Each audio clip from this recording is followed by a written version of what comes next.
Fees, a primary component to revenue that's often very challenging to address. So why is it important to ensure that your fees are set appropriately?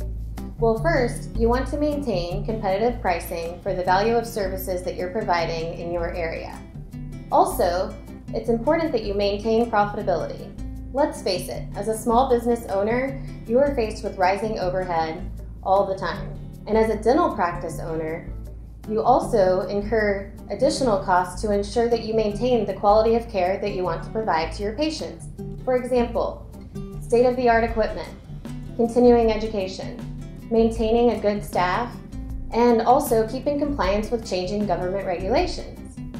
So how do you ensure that your fees are set appropriately? Well, I like to use the National Dental Advisory Services Comprehensive Fee Report. This keys off of your zip code, and it'll tell you where you fall relative to those in your area.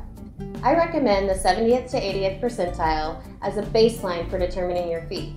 However, as I said, this is just a baseline. You also need to factor in specific costs to performing certain procedures to make sure that your fees are set appropriately. The American Dental Association also is a great resource for fee setting. How often should you review your fees? I recommend that you look at them at least annually to make sure that you're still competitively priced for your area and the services that you're providing.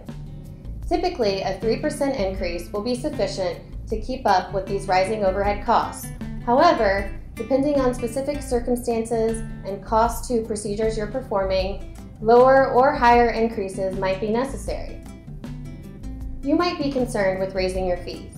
It's okay, most doctors are. But the fact of the matter is, most patients won't even notice a fee increase.